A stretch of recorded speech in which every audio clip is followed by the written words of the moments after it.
Welcome everybody to Personal FX, the Collectibles Show. Io Haynes is out in Bakersfield, California today. She has an appointment with the dentist, John. I don't think she has any cavities, but she is going to be seeing a super collection of what else? Dental gadgets. And take a look at this, ladies and gentlemen. You have to see this. This is the alarm clock used by Dwight Eisenhower. Guess what?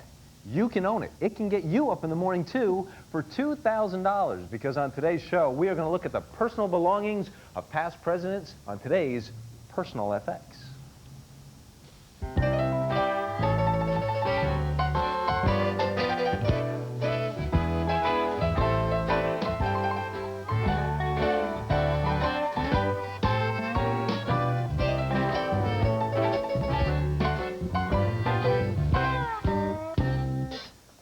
Hello everybody, welcome to today's Personal FX, the Collectibles Show. Yesterday we talked about a lamp worth $2 million. Now we're looking at an alarm clock worth $2,000. You could get all your furnishings for about $3 million and still not have the house. Let's go out to Bakersfield, California, where Io Haynes is visiting with the dentist today. Hi there, Io. Hi, thankfully I have no cavities, but if you listen closely, you can hear the dentist drilling in the background, but that's okay. You hear people say things like they are afraid of going to the dentist, but after seeing today's super collection of antique dental drills, you'll realize they have nothing to fear. Good. I want everyone to meet Dr. Bruce Rimmer for having us. Thank you very much. Good morning and welcome to Bakersfield. You're very welcome. Now, tell me, how long have you been a dentist, and then how long have you been a collector? Well, I've been a dentist for 16 years, and I've always enjoyed antiques, and so the two went together, and I've now been about 20 years. Wow. So the pieces that we'll see today date back how far? From the late 1700s through about the 1920s. Wow, that is incredible. Yeah. Well, John and Claire, when we come back, we're going to see how dentistry has changed over the years, and for the better, we hope, right? You got it. Io, I think we ought to do more than just see it. I think you ought to demonstrate it for us a little bit. I don't think so. We've got the time. We'll let you off the hook. All right, Doctor, and Io, we'll see you a little bit later on. All righty. Well, Claire, I know you went to the dentist yesterday, did you not? How was it? Oh, I did. I had a demonstration. It was a very expensive pecan fudge brownie that I was eating. Oh, it killed the crown and needed to be replaced. Enough said. Let me introduce you to our ace of phrases, John Bruno, as well as Susie Anderson joining us today. Yeah. Dental gadgets. Be interesting to see how they evolved over the years. Hard to warm up to that. Yes, the sound of the dentist drill is what know, gets to me. Our first guest who'd like to have an item of praise is Carv. Welcome to the program. Thank you. It's nice to have you with us. Well, And tell us about this watch that you brought in. this watch was given to my wife about 20 years ago. Please pass it along. Okay, What a nice gift. And does it still work? sure, beautiful. Yeah, it runs beautifully. We Yes. checked it, It does, before the yes. show. Absolutely lovely. Ladies' pocket watch. All nice and shiny, beautiful engraving on the Hunter case. How old a watch is it we're looking at? It's American Waltham. You can see that on the inside. And I believe this is from the first half of this century. Probably somewhere around the 1930s, 1940s. Very, very fine watch, very well made. 14 karat gold well, it's going to be very hard to see, but it is marked inside. Right. But by American Waltham, one of the finest watch companies we have. I go about 10 or 15 years earlier than Okay. you think on that piece. Because? Simply because of the style. Styling at all. I mean, we could tell by running a serial number, but very well executed as well as workmanship on this. That's obviously adding to the value Right. of the watch. And the fact that it works is wonderful. Has a very nice chain going with it, and these are very well made watches. They'll continue to work with proper maintenance. Yes. Values on these things are fairly easy to track, again, as we say, by the numbers that are on the back there. So I what do think you say? I think a watch like this is probably worth somewhere around $350, $375. 4 to 6 in top of the range. We have a nice range to tell you about. Would you like to put the watch up for sale? I would like to get it. Yeah, sure. Okay, we'll let you know about the big bids at the end of the show. Thank you so much for being You're with welcome. us today. You're welcome. And we'll give you back your watch. Thank you. And we have a bid line number to tell you about. He's selling. If you're buying, give us a call at 212-802-0082. And Amanda joins us next. Hi, Amanda. Hi. Nice to have you with us. What grade are you in? 6. Yeah, what do you collect? Barbies. Got a lot of them? Oh, not really. No, we're going to be doing a whole thing on holiday Barbies, I think tomorrow on the show. And when we pass along, it's a very pretty vase. Where'd you get it? Well, my grandmother was tearing down an old house and they found it in there. Good find. Let's find out how good a Nice find. thing to find. Indeed it is. Great. Victorian Nippon, marked on the bottom, green maple leaf mark, all hand done. And if you look on the top, you'll see that it also has beautiful gold work and jewels all the way Exquisite up here. colors. Absolutely Colors. gorgeous. It probably was one of a pair, mantle vases. Yeah. But we can call this one a vase because it's not cheap. It is not cheap. It's a very, very good vase. A lot of Nippon out there. A lot of people collect this.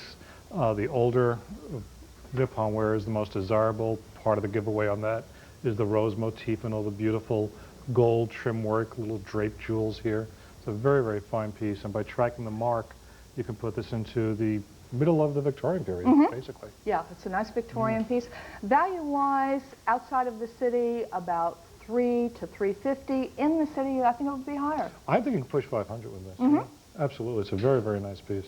So somewhere out there, somebody might have the matching pair to that. Yeah, they always, not always, but usually would buy them in pairs and put them on either Right. side of the mantle, then have either a picture of the family or something in the middle. Very Victorian thing to do with dried reeds coming out of the And top. if you've got two, that's going to up the value of it? Sure, it would be worth more. But remember, they found it. They didn't pay Yeah. anything for it. Amanda, your grandmother had a really great find. So have you talked with her about whether she'd like to put it up for sale? I think she would. She would? It's very pretty. What do you think? Okay, we'll put it up for sale for you. Thank you so much for being with us. Thank you. And good luck with your Barbie collection. And Lorraine is joining us. Hi, Lorraine. Hi. Nice to have you visiting with your family. Thanks. You're a long way from home. Yes, I am. You're enjoying the city? I am. It's very exciting. Now, you brought this with you to be appraised. Yep. Tell us about your dinosaurs. Okay, they're from the World's Fair from 1964. New York. Yes, New York World's Fair. And how did you come to own them? Well, they're my husband's. He is an only child that kept most of his toys. Good for him. Yeah. Good for him. Sinclair Oil Yep. did these, and at that World's Fair, they had what they called Dino Land. There is Dino. That's Dino. That became their logo until the 70s when they merged with Atlantic Richfield. More so than a dinosaur collectible, these are gasoline Gasoline, yeah. collectibles. As well And as World's World's Fair. Fair collectibles. I On mean, top we've of got a that. lot covered here. Let me in ask you, three though, ways. how much were they selling for back in 1964? They were, usually they were given away. The very first year, when you went to the fair, the first 50 to 100 people each day got one of the dinos, and you could purchase any of the other dinosaurs for 50 cents to $1. It was very, very reasonable. There was like a machine that you put a coin in and it exactly. actually molded it That's for right, you. was the vending Yeah. So your machines husband for was the smart to hold dinosaurs. on There to you these. Yeah. go. What are they worth now? Well, triple collectible, basically, as Susie said, it's the World's Fair, it's gasoline, and it's a great dinosaur. Who doesn't love dinosaurs? The driver, I think, would be the World's Fair, I believe, and probably push these right now somewhere around $35 to $50 each. That's where they belong.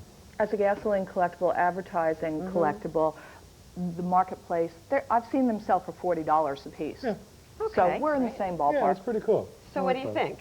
I think that sounds great. Think, put them up for sale for you? Yeah, we'd like to be open to any bids. That's Okay. great. Thank you so much. Hope indeed you have a great time Thank in you. New York. And now it is time for the Collector's Update.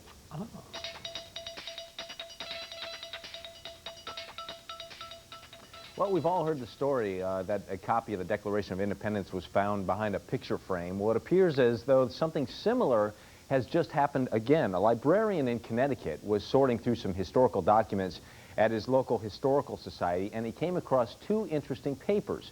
One was a land survey from 1759, which appears to be signed by none other than George Washington. He also found a ship's paper apparently signed by George Washington and Thomas Jefferson.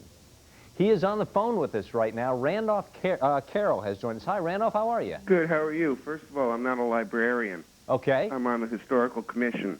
Now, what happened? You were searching through the papers, and this caught your eye? Yeah, I've been charged to catalog all historic artifacts in the town of Ansonia from the Historic Commission. And I went into a vault at Ansonia Library and found these two documents. And you saw the signatures on there, George Washington, Thomas Jefferson. Is that what happened? Yes, I did. What did you think when you saw those? I thought my concern was to get them in a I didn't know if they were real or not, but my concern was to get them in a secure vault in City Town Hall. Is that where they are now? Yes, they are. I see. Have you gone through all the papers, or are there more to go through? No, I just touched the tip of the iceberg. Oh, well, when you go through the rest of the papers, if you find anything else, will you call us and let us know? Certainly. Any idea on what those are worth, by the way? I have no idea. We're in the process of seeing if they're authentic, and then we will have them appraised. Okay, it's my understanding that similar documents have gone at auction for anywhere between $10,000 to $15,000, but who knows? So you'll call and you'll let us know. Thank you very much, Randolph. We appreciate your time. You're quite welcome. See, folks, this is getting tougher all the time. To find basic historical documents, you used to have to just look behind the frame. Now you got to go through lots of papers to find all the... Stay with us, folks. When Personal FX returns, we're going to be appraising some terrific items here in the apartment. And as a matter of fact, we have a book over there.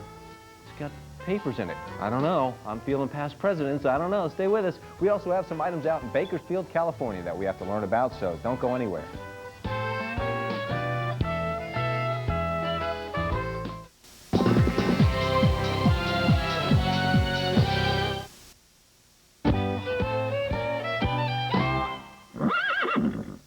And let's lasso in a late bid from yesterday's show. Judy out in Bakersfield, California, had her 1893 World's Fair picture appraised by Ron and Pat for $125.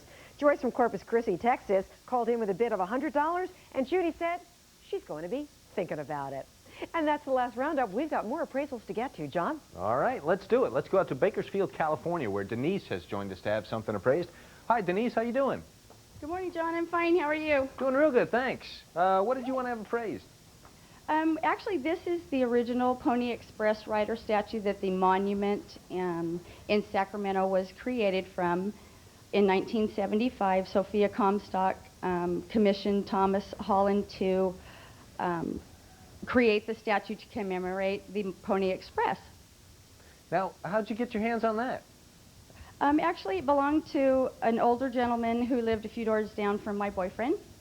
And it was sitting on his porch, and my boyfriend admired it and purchased it from him. Good purchase, good snag. Yeah. What do you two think? Well, what happens every time an artist creates something, especially something monumental size, they have to start small and work their way up. So they'll start with a tabletop model and keep scaling to something this size to get the scale and the dimensions. So when the final piece is made, he has something to refer to beforehand. You don't want to get that big piece up there and realize your dimensions and your scale between the horse and the rider are off. I think that's what this is. Can I ask you the material? It looks like a plaster or a compound from here. It is. It's a plaster Paris. Okay. It would have been one of his, if it is the artist, one of the artist's working test models, or maybe the company that actually did the work may have been one of their test models, because the final one going to the monument would have been of a different material, not of plaster. This is too porous and can expand and contract. So this is just a working concept model more than anything else. Yeah. Does that make it a one-of-a-kind, or? No, it also could be a replica from the original that was done in a limited edition, which is what this could be also. I know the artist, his bronzes are not going for the amount of money that you think they should go for.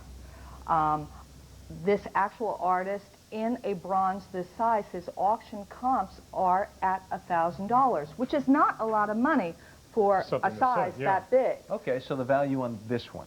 If it truly is a pre-statue working model, it could be worth a couple of $300. If it's an after-the-fact replica for a tourist trade, it's a $50 to $75, maybe $125. I think the value of this one is between $300 and $500. Okay. Well, what do you think? Do you want to take some bids on that? Do you want to hold on to it? Sure, we'll entertain offers. Let's see what happens. Thank you for bringing that by. Thank you. It was very nice. And Arthur has joined us. Arthur, how you doing? Fine. Life treating you okay? Wonderful. Good. What do you got here? I got a Roger Maris bat that they gave out at Yankee Stadium during the Bat Day promotions, probably in the mid-'60s. Cool. That's great. Now, how'd you get this? At the Bat Day promotion, You were all there. the kids. You were there. Yeah, oh, yeah. You I were got there. a handful more at home and probably dozens more we played with in a room. Wow. Probably like 64, 67, Yeah. somewhere in there. Yeah, I remember Hubert cool. Humphrey was the vice president at the time. So. Is that right? Yeah. Isn't that funny, the things that stick I in know, our sticking mind? on Yeah. mine. 'Cause I made my father drive from Washington Saturday night to go to the game on Sunday afternoon. Is that right? Yeah. Gosh, that's a great memory. This was actually during that whole period when I think just after Maris and Manson were going through the home run stint that they were doing. They were all in competition who could get the most home runs. Anything like this is, of course, collectible. It's baby boomer, it's 60s, it's a fun thing. But a lot of people went to bat day, and a lot of kids kept their bats. So there are a lot of them out there. It's still a cool bat, but it's kind of limited in the desirability, or at least in its value at the moment. And there's a lot of wear on it. And this one has been played with. It has a lot of wear on the end, so you've enjoyed it over the years. Yeah, that's what you're supposed to do. Of course you are. It's too bad it wasn't a game bat. Those bats start at $2,200 and skyrocket. This one, $150. I'd even go just a touch higher, maybe $250, because there's a sentimental value. But that's the ballpark, I think. The ballpark. Well, okay. Do you want to take bids? Sure, we'll take some bids. Let's do that for you. Thank you very much for bringing that by. I appreciate that. And that number to call in case you want to place a bid is 212-802-0082. And Helen now is joining us. Helen, come on in. How are you doing today? Fine, thank you. Good. What do you got here? What is this? I have a honey bear. All right. What do you know about it? Well, I just know it was given to me by a friend years ago. Okay. And I don't know too much about it. All righty. All bears are cute. They're all fun. He looks like he's 60s, 70s from the colors and the configuration. Much loved. Major rust stain on his leg, which is very difficult even for a professional to remove. How in the world would you get a rust stain? Is it Well, there is, I don't know, it could have been on a wet fence or something. Okay, all right. Yeah. It is removable, but that is difficult. To a teddy bear collector, this is not worth a lot of money, I'm sorry to say. Yeah. It is probably worth more sentimentally to you than anything else. It would be like my daughter's collections of teddy bears, and this happened to be her first one. That would make it valuable to her. Yeah. Maybe I'm missing something. One at honey, what does that mean? Does it? A honey bear. But Very it says funny. one. I think One at. part of it is ripped off the bottom, but it may have been playing on as if they won a first prize or something, won a honey eating or honey tasting. So it wasn't actually one at a carnival or something? No. Okay. It's a store bought, a very typical 5 and 10 cent store, or Kresge's, Woolworths types. You would pick up these bears as gifts. I think Susie's right, probably just into the early 70s. You know, and a lot of them out of there, mid to late 60s, early 70s. But it's affordable, probably worth somewhere around $25, $35 tops. Yeah, I agree with you with that. Yeah. Okay. You want to take some bids? I will on the table. All right, we'll let you know. Thank you for bringing that by. I appreciate that. Okay. All right, up next is Larry. Larry, come on in. How you doing today? Good. Good. What do you got here? What is this? It's a book my father found when he was knocking down a house. It, very old newspapers date back to the 1860s. All right. Well, knocking down the house. You find a book with old newspapers. I'm seeing historical documents here. George Washington. What do we have? You have the Hoboken, New Jersey Standard. Okay. And this is how they would bind up their newspapers for storage. Very normal for this period of time. The problem we have is that the paper deteriorates and it starts falling apart. And there are an awful lot of these on the marketplace. Yep. Oh, really? Yeah. Now, this is from 1862, is that right? Okay. Long before the days of computers and being able to store things on file and tape like that, the older newspapers would create a morgue of all their old newspapers and bind them by either full year or half year. That's exactly what this is. Probably came out of the Hoboken Standard's own files itself at some point when they either went out of business or converted everything over onto either microfilm or onto computer disk. And things like this have some value. They're more curio value than anything else. It's great to read the old ads and the old headlines. Yeah. But, yeah. In very good shape. I see them on the marketplace for $100 to $125. This one's not in good shape, but I'll tell you what creative decorators do. We close them up, and we build a frame, and we put glass over them, and we make a coffee table. That's what these become, And that's what they become. Okay. Okay. Well, as coffee table material, then, what is this worth?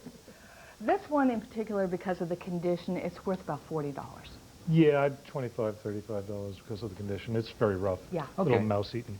$25 to $40. What do you think, bud? You want to take some bids or you want to hold on to it? Yeah, I guess we'll take some bids. All right, we'll see what happens. Thank you for bringing that by. Appreciate that. All right, let's go back out to Bakersfield, California, where Io Haynes has... Uh-oh. What are you doing, Io? Well, you asked me to get some dental work done while I was visiting with our super collector. That's right.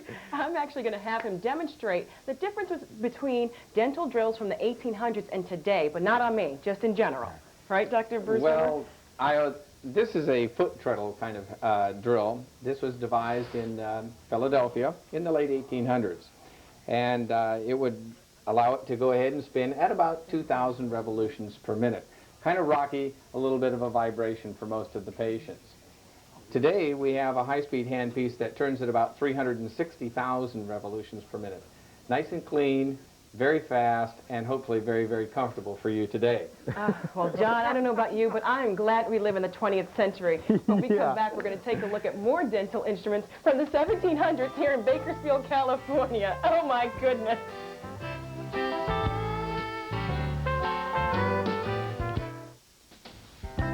Oh boy, a mechanical mouth prop. That was used by dentists from the 1850s to the 1940s to hold a patient's jaw open. A mechanical mouth prop. Did you run into any of those yesterday? What fun. No, but you know what? We saw the old-time drills, the newer drill. Can't they make a drill that's silent? It doesn't have that sound, you know? Yeah. They've made so many advances. We've gone to the moon, but the sound of that drill gets to me. That's next in the development of dental gadgets. Let's go out and see some of the old stuff right now in Bakersfield. Isle? Actually, I think they have something like that, a silent drill. They certainly do. And on top of that, we have little Walkmans that you can wear, and you don't even have to hear the sound. Oh, good. That's a good idea. What I think people think about when they go to the dentist is having a tooth pulled.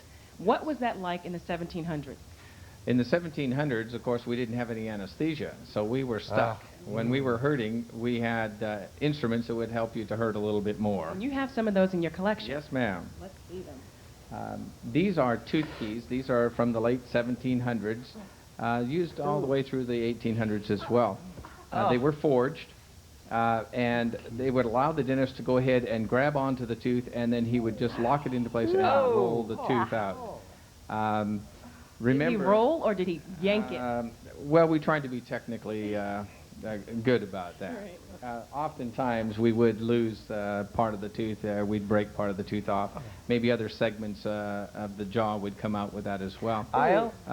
Yes, John. I wanted to ask the good doctor, there was no anesthesia. Did they use anything at all, or was this just... Actually, we had two forms of anesthesia, John. We had the silver bullet, and we had the little bottle in the flask. Yeah, okay. Those were the two items. All right. Right here, neurologia, that helps with the dissipation of pain. Correct. This is a chemical bottle or a druggist sample, if you will, that would sit out on the counter and let them know that they had products necessary to help alleviate the discomforts from dental pain. Principally, 90% alcohol. Right. You had to go to the dentist just drunk. That would be a close assumption. Really? What about hygiene? Not today. No, not today. What about hygiene and sterilization? Well, if you remember early on, we didn't even understand about bacteria, so sterilization was maybe wiping it down, perhaps washing it, and that was the extent of it.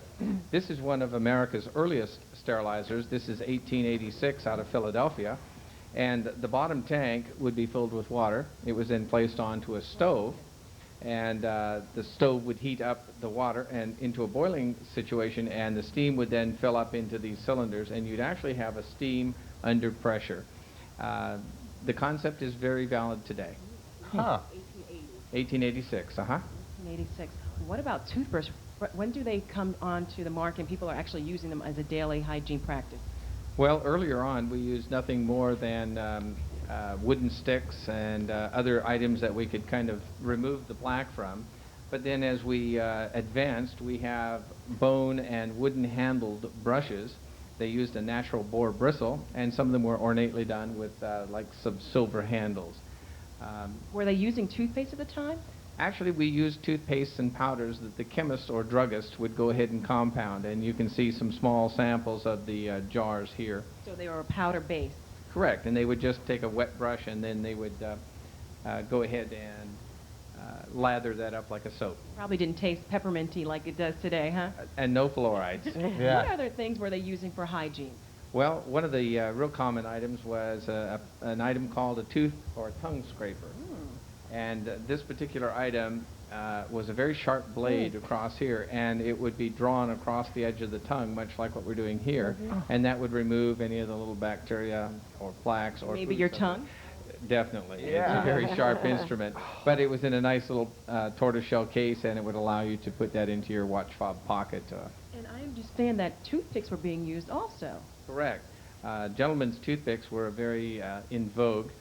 This is a bayonet style here, and you can actually see as we turn the dial, we can actually get the instrument to come out. These were done in golds and silvers. Oftentimes they were jeweled.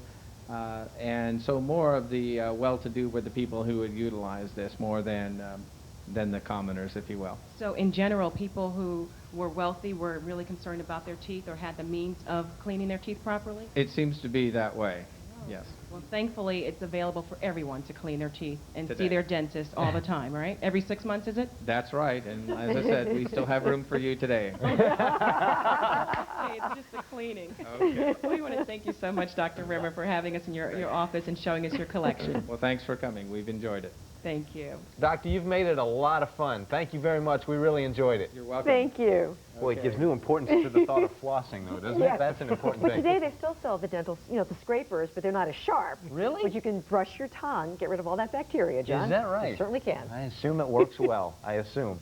Stay with us, folks. When Personal FX returns, we have a lot more appraisals coming your way, so don't go anywhere.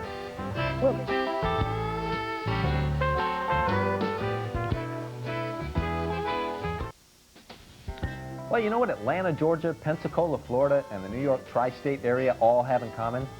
Yes, they all have dentists, but we're going there to find super collectors. The week of December 22nd, we'll be in Atlanta. Now, we're all filled up with super collectors and people looking to have items appraised, but the week of December 29th and the week of January 5th, those 2 weeks, we are looking for super collectors and people to have their items appraised. If you're interested, simply call us at 1-800-FX-FX-FX1, and we will take it from there. All right, let's clue you in on the items that are getting bids to this point. It's called the recap. Item number 1 is the ladies' pocket watch. Now, this is American Waltham, dated between 1915 and 1940. It's 14-karat gold, working condition, appraised at $350 up to $600.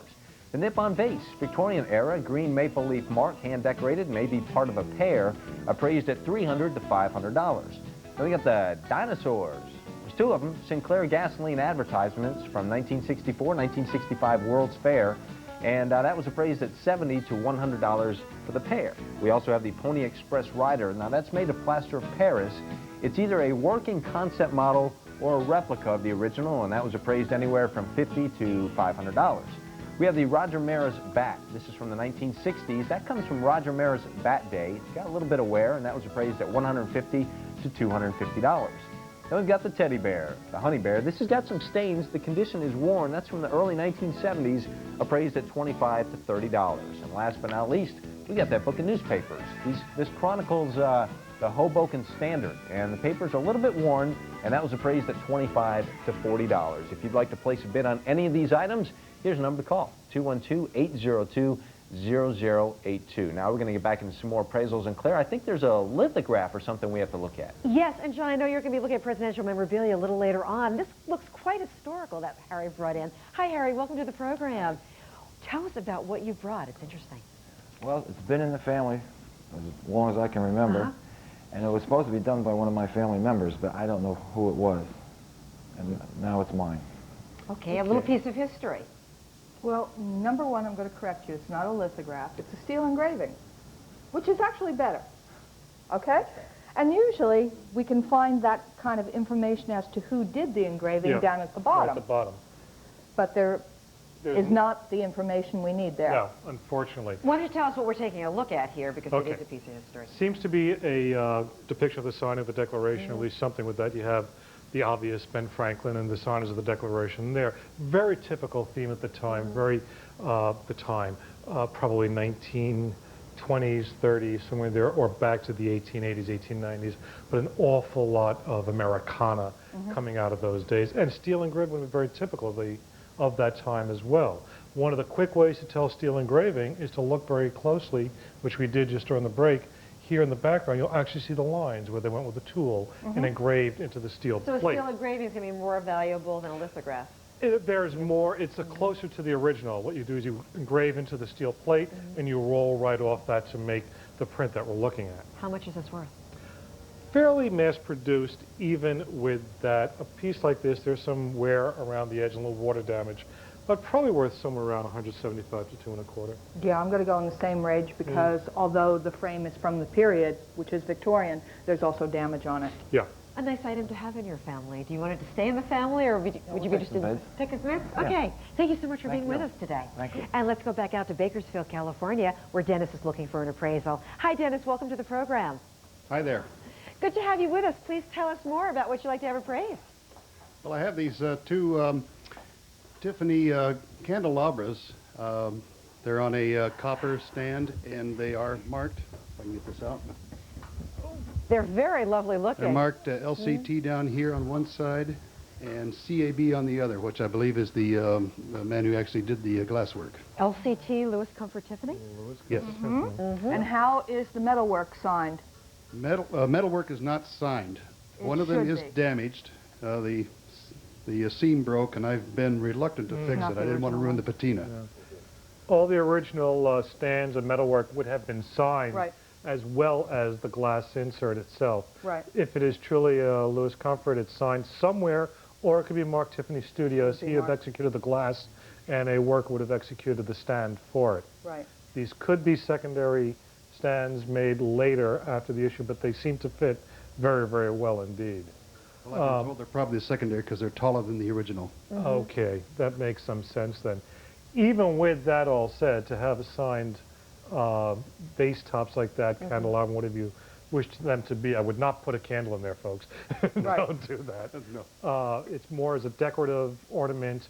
The very most you do is put some dried flowers in that at this point. And how valuable a piece? Because I don't believe those are the original bases, I'm going to put it at $1,200. $12.15. If you had the original basis for that, you could start cranking the numbers. 35 to 4. Yeah. Right. But still very lovely. Would you like to take some offers on it? Absolutely. Make me an offer. Okay. We'll let you know at the end of the program. Thank you so much for being with us today. And Linda is joining us. Hi, Linda. Welcome to the program. Good to have you here. Nice to be here. And what did you bring in? I bought a bronze statue on a marble base that we picked up at a yard sale about 18 to 20 years ago. Oh, we're just having a problem with your microphone. That's okay. You picked it up at a yard sale 18 to 20 years ago? 13. Now this, it's bronze. It has very good weight to it, and the detail on this bronze is very indicative of the Victorian or about 1860 period. Yeah. It's very nicely done. The artist I do not recognize at all. It is signed back here. I believe it says G-U-Y. E-double-L, Gael. Right. There is a marker, I believe that's 6/25, which is probably the execution, I think, 6 out of 25. Does it pay to do some research to find out more about it? Probably does. We've got some decent background in bronze, and I just don't know that name. That is a name that I have not come up against in 38 years in this business. During the Victorian era, especially, and Susie's absolutely right, this is screaming Victorian, and the qualities, it's a first cast, it's not a secondary cast.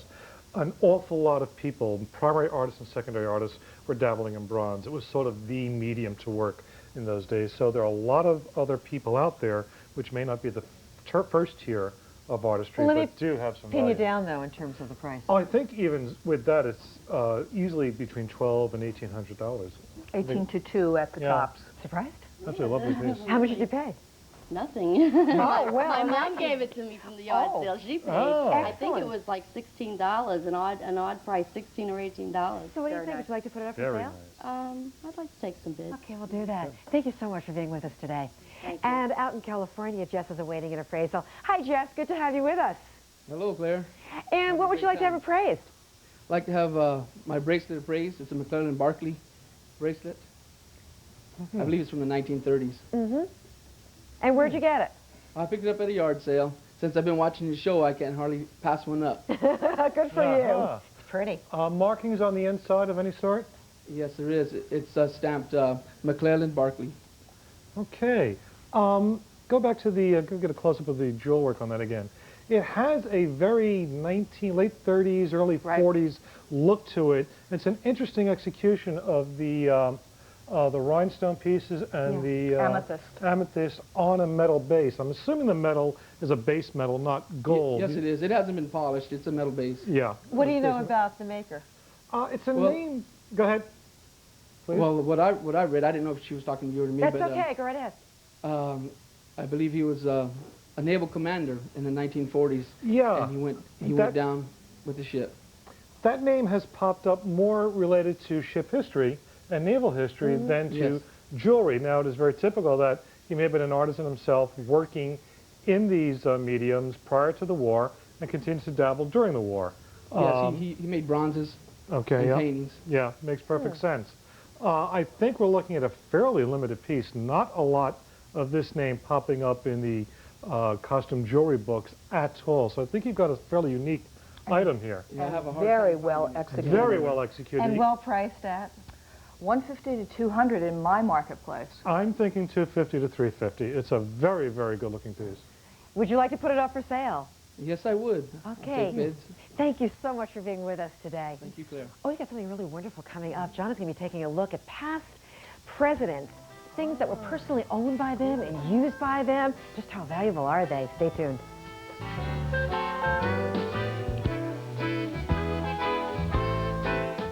Join us for the Super Collectors. We do it every day at 1 o'clock. Some of the best hits of personal FX. It's the Super Collectors every day. All right, you remember this. In 1996, the summer of 1996, John F. Kennedy's rocking chair sold for about $500,000. And that really helped elevate the marketplace when it comes to personal effects of past presidents. Here to tell us more about this is Bob Rayner, who is with Historic Collectible Auctions. Hi, Bob. How are you, sir? I'm well, John. How are you? Good, good. I guess something that people would be looking for when it comes to presidential personal belongings is how popular the president was. That makes a difference, huh? That makes a difference, and also how close the item was to the president. Did he wear it? Did he own it? Did he carry it? Was it important to him? Something very personal. Let's take a look at some examples. And what do we have here? This is a sterling silver card case carrier for Theodore Roosevelt, 1903, when he was president. And we think that item's worth $4,000 to $5,000. He carried that with him and gave out his business cards. And again, he was a very popular president, too. He was, that's right. I can't believe that. I can't believe I'm holding it. What do we have here? Now, this is something that was actually used as well. Yes, this is a walking stick from Warren G. Harding, and it happens to have his initials carved into it. Oh, sure. And the date of it, 1928.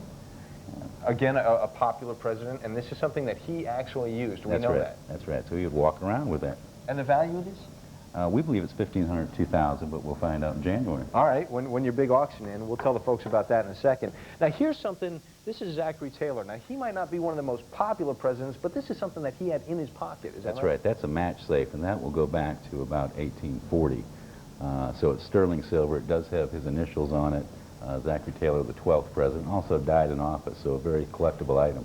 And the value of this one? We believe it's $4,000 to $5,000. Is that right? Yeah. Now, let's talk about probably the most collected president of all time, John F. Kennedy. Is he the most popular president? At this point he is, primarily because of the Sotheby's auctions and all of the information over the last 2 years of presidential memorabilia concerning John Kennedy. So we've got a couple of pretty outstanding items in this current auction. And this is definitely one of them. Tell me about this, Bob. Yes, this particular pen was used by John Kennedy to sign the first nuclear test ban treaty in 1963, actually about 45 days prior to his assassination. And that's him right there signing in the photos. Yeah, we've got the photo of him signing and also the photo of the Secret Service agent who gave us the pen. So this is valued at around $20,000 to $30,000. We believe $20,000 to $30,000, but we've seen them sell higher too. Roger So we'll Clemens, see. I believe, bought one, and he paid something like $100,000 or yes, something. over 6 figures. Over 6 figures. Yeah, there were about 10 of them, and they're shown in the picture, so we can identify where 4 of them are, and this would be another. That would be a pen that literally changed the world. Yeah, to me, it's the beginning of the ending of the Cold War. Sure. I mean, we start to have the treaties, and there you go. Another popular president, perhaps the second most popular, would be FDR? Yes, FDR was in office, of course, 13 years, and many of his things are now out and about, but he brought the country through the Depression and brought the country through World War II. Now, he wore this tie? He actually wore this? Yeah, he wore the tie, and he happened to be a smoker, so it's got a silhouette of FDR as well as the cigarette. The value of that one? We believe about $1,500. I guess when you're going to authenticate these things, I guess it helps to have a photograph to see the thing in action. Is that right? It does, and also documentation. Many of the things that we get come from White House staff members or family members, so we get the documentation as well as the photograph. But one of the highlights of our auction is going to be this particular item, John. What is this? This is the American flag that hung over the Capitol building during the period of mourning for John F. Kennedy. And how long did it fly? It flew for 6 weeks. And the value of this one here? We believe it's $20,000 to $30,000. $20,000 to $30,000. Yeah. And folks, Bob's putting his money where his mouth is, because you can see this is a photograph of the actual flag, and this does help authenticate it. And I know that you're having an auction in January, a phone, fax, and email auction. That's if correct. people want to know more about that, they'll contact the show and we'll put them in touch. That's great. Bob, thank you so much for coming in. Appreciate it. Thank I you, can't Jack. believe I'm surrounded by this stuff. It's And folks, wonderful. he has a whole lot more of this stuff too, which is really interesting. All right, Claire, I am sending this your way. It's really interesting to think about owning a piece of presidential memorabilia. Real history. Isn't Real it? history. And now let's turn to our mailbag. We have a letter that was written by Phil from Rutland, Vermont. And Phil writes to us, enclosed are pictures of a clock that I traded for. It measures 35 inches high, 17.5 inches wide, and is made of solid oak. It is made by the Daytime Register Company. It is an 150-employee clock. Any information as well as the value would be appreciated. One of the prettiest ones I've ever seen. Yeah, I was going to say, it's a really gorgeous clock. Tell us about it. Well, Daytime Register, they made clocks just as an employee clock. It's a time clock. And you would, as you checked in the morning and left at lunch and back again, you punched in and out, and that's exactly what this is. But look at the beautiful ornate work on this, all the beautiful features. And look at the beautiful price. Indeed. How much? I'm going to start it at $500. I think between $500 and $800 is where that belongs. It's a very, very special clock. It really is wonderful looking. Thank you for your letter. Cool. And next, Marcella's on the line from Polson, Montana. Hi, Marcella. Welcome to the program. Hi, Claire. How are you? Very well, thank you. Please go ahead and tell us about your electric coffee pot that you wrote us.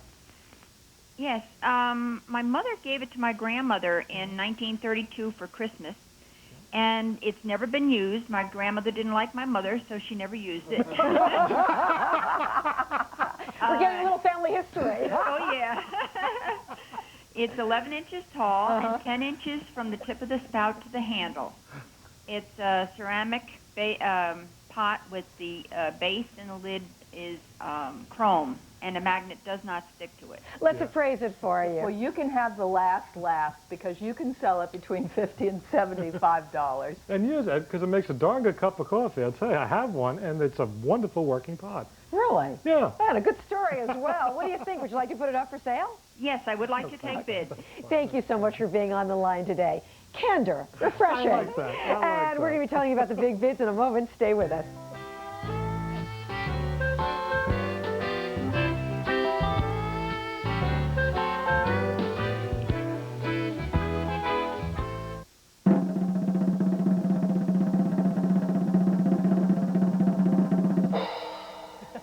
Yes, and we've got a whole lot of people who are eagerly waiting to know when the big bids are going to start, John. They're going to start right now because we're going out to California because Denise, I wanted to let you know for your Pony Express rider, Pat from East Bridgewater, Massachusetts has called in with an offer for $400.